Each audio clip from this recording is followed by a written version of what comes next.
Mitra, que representa a Dagón. ¿Y cómo fue que todo eso llegó a la iglesia cristiana? Ahora bien, en el año 378 después de Cristo, el emperador cristiano Graciano rechazó el título. Por lo tanto, que aquí estaban los emperadores romanos y de repente uno dijo, yo no quiero ese título. Entonces se quedó sin dueño el título hasta que fue agarrado por Damasco, obispo de Roma. Y así es como el título llegó a ser parte integral del pontificado romano. Entonces, hoy todavía existe ese título. Pero, ¿qué fue lo que pasó aquí en Pérgamo? Bueno, aquí fue donde se llegó al compromiso, a la mezcla. En Pérgamo tenemos este gran altar de Pérgamo, el cual era, por supuesto, un altar a los dioses, para todos los dioses del panteón. Una tremenda batalla está representada aquí entre las fuerzas del mal y del bien. Y Apocalipsis 2, 12 a 14 nos dice, escribe al ángel de la iglesia de Pérgamo, el que tiene la espada aguda de dos filos. Y esa es la palabra de Dios. Jesús está escribiendo acerca de la palabra de Dios. Y aquí vemos a otro que también tiene una espada. Pero él es un mediador terrenal. Yo conozco tus obras y dónde habitas. Recuerden que él, Jesús, le está hablando a sus miembros, a su iglesia. ¿Y ellos están viviendo dónde? ¿Dónde está el trono de Satanás? Increíble.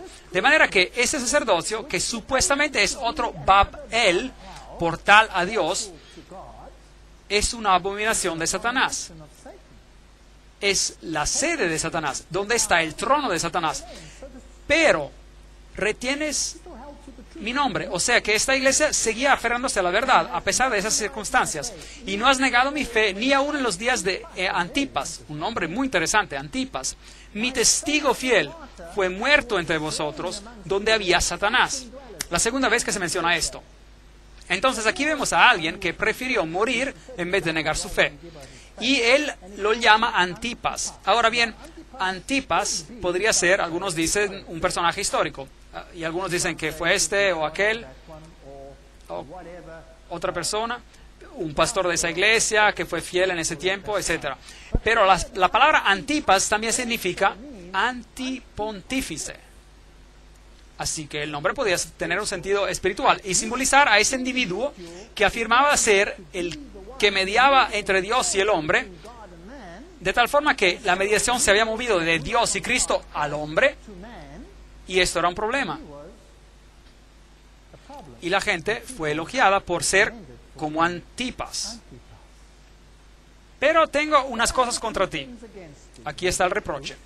Que tienes ahí a los que retienen la doctrina de Balaam. Aquí está. Que enseñaba a Balac a poner tropiezo ante los hijos de Israel y a comer de cosas sacrificadas a los ídolos y a cometer fornicación. Así que algo había entrado a hurtadillas adentro de la iglesia, porque hay algunos que siguen la doctrina de Balaam. Y hemos hablado de la doctrina de Balaam, ¿qué era? Hacerlos comprometer, mezclar, hacer que pecaran, instarlos a que rompieran a la ley de Dios. Y ahí sí que los tendremos bajo control. Así que aquí hay un compromiso en el cual una doctrina está siendo enseñada, la cual guiará a la gente en el camino equivocado y empezarán a servir a otros dioses. Y eso es justamente lo que va a pasar a la iglesia cristiana. Dios advierte aquí, tengan cuidado. Y miren, compromiso. Las concesiones ocurrieron a causa de Constantino. Constantino dijo, casemos a las iglesias. No tengamos esta constante batalla entre el cristianismo y el paganismo. Casémoslas. Así que emitió un medallón en el cual de un lado él sirve a Jesucristo y en el otro tiene a sus deidades paganas. Pero él tenía un problema. Constantino, el emperador, tenía un problema. ¿Y saben cuál era? La palabra de Dios. Constantino tenía un problema con la palabra de Dios, porque la palabra de Dios cortaba como una espada a doble filo. Y entonces, ¿qué hizo? Dijo, lleguemos a un acuerdo, un compromiso. Voy a dar una conferencia completa de este tema. Entonces consiguió que su sacerdote, llamado Eusebio, que él reescribiera porciones de la Biblia.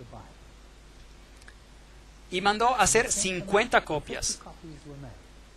Y fueron escritas de tal forma que Jesucristo fuera menos de lo que es, para que pudiese haber un matrimonio entre las religiones. Y Zoroastro, por ejemplo, pudiera aparecer igual junto a Jesucristo, y Zeus Júpiter pudiera estar igual junto con Jesucristo, y Apolo pudiera aparecer igual junto a Jesucristo, y todo estaría de maravilla. Se pudieran adorar todos. Y fue un documento ecuménico que él comisionó. Entonces introdujo a un acuerdo, a un compromiso, y Jesús tuvo que rebajarse, y la obediencia a Dios fue reemplazada por la obediencia al hombre. El problema, la doctrina de Balaam. Y también tienen a los que retienen la doctrina de los nicolaitas. Primero odiaban la doctrina de los nicolaitas y ahora se aferran a la doctrina. Por tanto, arrepiéntete, pues si no, vendré pronto hasta ti y pelearé contra ellos con la espada de mi boca.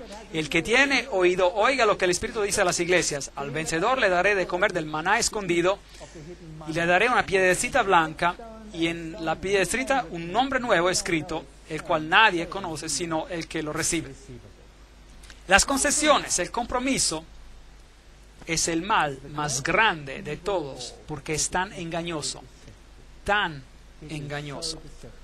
Aquí, esta gran ciudad, estas son las personas que viven ahí hoy. El mercado todavía es del tercer mundo. El muro rojo, el muro de afuera, el templo de Dionisio, el templo de Traiano, el templo de Zeus, Júpiter. Hay un pozo del emperador Guillermo hizo, porque sacó todo y se lo llevó, Escolástica y Esculapio, que eran las formas de adoración que se utilizaban en Pérgamo. Concesiones, compromiso. Me gustaría aconsejar hoy que los compromisos entre el error y la verdad sean rechazados, y que Jesús y su verdad sean hechos eternos en el corazón. Amén.